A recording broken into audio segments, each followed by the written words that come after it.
کبھی کبھی کچھ نہیں بچتا ہمارے پاس سوائے خالی ہتھیلیوں کے، اور جس کے آنسو تنہائی میں رب کے سامنے نکلتے ہوں وہ پھر خالی ہاتھ نہیں لوٹتے۔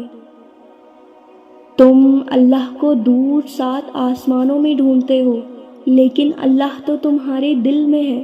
اللہ کو تمہارے دل میں ڈھونڈو، وہ تمہارے بے حد قریب ہے۔ تمہاری شے رب بھی تم سے اتنی قریب نہیں جتنا قریب تم سے تمہارا اللہ ہے۔ کچھ چیزیں نصیب اور حقیقت دونوں میں نہیں ہوتی، لیکن اللہ پاک پر یقین اور توکل سے سب ہو جاتا ہے۔ وہ کہتا ہے کہ تم صبر کی انتہا کر دو، میں معجزوں کی انتہا کر دوں گا۔ دعاؤں کا جواب فوراً نہ ملے تو پریشان نہ ہوا کرو۔ اللہ انتظار کے ذریعے اپنے بندے کو آزما کر ہی اس کی دعاؤں پر کن فرماتا ہے۔ اللہ آپ کے خفیہ آنسو پوچھ دے گا۔ اللہ آپ کی پوشیدہ دعاؤں کا جواب جلد دے گا۔ یاد رکھو، اللہ صبر کرنے والوں کے ساتھ ہے۔ وہ بہت جلد آپ کے حق میں معجزے کرے گا۔ لاقابل برداشت لمحوں میں دل کو صبر آ جانا اس بات کی دلیل ہے کہ اللہ تمہیں اس آزمائش کے ذریعے اپنے قریب کرنا چاہتا ہے۔ سورہ مریم ہمیں سکھاتی ہے کہ جب انسان کا یقین اپنے رب پر مضبوط ہو اور آگے کی منزل کا پتہ بھی نہ ہو اور نہ ہی راستے کا، تو اللہ تعالیٰ کوئی نہ کوئی وسیلہ بنا کر بھیج دیتا ہے جو ناممکن کو ممکن بھی بنا دیتا ہے، چاہے ہر طرف سے مصیبتیں ہی کیوں نہ گھیر لے۔ تمہاری مانگی دعاؤں کے راستے تھوڑے مشکل ہوں گے، غم اور پریشانی کا بسیرا بھی ہوگا، مگر یقین کرو منزل تمہاری کن ہی ہوگی۔ قرآن پاک میں اللہ پاک ارشاد فرماتا ہے، جن کا بھروسہ اللہ ہو ان کی منزل کامیابی ہوتی ہے۔ ہر چیز کو، ہر فیصلے کو اللہ پاک کے سپرد کرنا سیکھیں۔ جب آپ جائے نماز پر بیٹھتے ہیں تو بھاری دل کو خالی کر کے اٹھا کریں۔ ہر چیز اللہ پاک کو سونپ کر اٹھا کریں، کیونکہ جو ہوا اس کی رضا سے ہوا، جو ہو رہا ہے اس کی رضا سے ہو رہا ہے، جو ہوگا اس کی رضا سے ہوگا۔ تو پھر آپ مستقبل کی فکر کیوں کرتے ہیں؟ نصیب لکھنے والے کو نصیب کا نگہبان رہنے دیں۔ آپ اس کے فیصلوں پہ سر جھکا کر اطمینان سے چلتے رہیں۔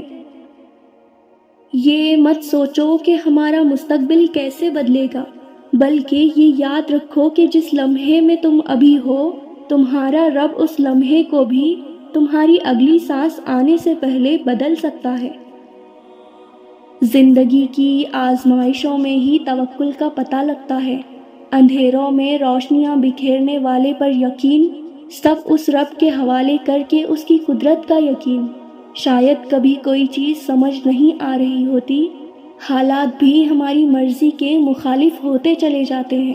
کچھ چیزیں ہمارے لیے ابھی مکمل نہیں ہوئی ہوتی اور کچھ کے لیے ہم، تو یہ تکمیل کا سلسلہ پورا ہونا ضروری ہے، کیونکہ کسی نہ کسی دن ایسا بھی ہوتا ہے کہ جب ہماری توقعات مانند پڑ گئی ہوں، تب وہ چیز ہمارے حق میں لکھ دی جائے اور ہم تک پہنچا بھی دی جائے، اور شاید وہ ہمارے حق میں اس دنیا کی سب سے بہترین چیز ہو۔ تو بس یقین رکھنا اپنے رب پر کہ جو آسمان کو کون سے قضا سے سجا سکتا ہے تو ہماری زندگی میں بھی رنگ بھر سکتا ہے، اور تقدیر اللہ کے ایک اشارے پر بدل جایا کرتی ہے۔ تم یقین تو رکھو، وہ بہتر لے کر بہترین دے گا۔ تم روشنیوں کے رب کو رات کے اندھیرے میں پکارو، وہ تمہیں بھی معجزوں کی صبح عطا کر کے راضی کر دے گا۔ اللہ کے سامنے جتنا چاہے رو لے، وہ بیزار نہیں ہوتا۔ وہ نہیں کہتا کہ تمہاری تو عادت ہے چھوٹی چھوٹی باتوں پر رونے کی، بلکہ اللہ کے سامنے رونے سے بہت سکون ملتا ہے، دل کا سارا بوجھ اتر جاتا ہے۔ وہ رب بڑا قدردان ہے ان آنسوؤں کا، اسے احساس ہے اپنے بندے کے دکھ کا۔ وہ موقع دیتا ہے اپنے بندے کو اپنے سامنے کھل کر رونے کا، تاکہ دل کا سارا غبار نکل جائے دل صاف ہو جائے اور پھر وہ اس شفاف اور حساس دل کو سکون سے بھر دیتا ہے۔ تمہاری دعائیں ضرور قبول ہوں گی، یہ وعدہ ہے تم سے اللہ کا۔ اللہ تمہاری بہتری کے لیے تاخیر ضرور کرتا ہے، لیکن وہ بھولتا نہیں ہے، نہ ہی تمہاری دعاؤں کو اور نہ ہی اپنے وعدوں کو، اور بے شک وہ اپنے وعدوں کا بڑا سچا ہے۔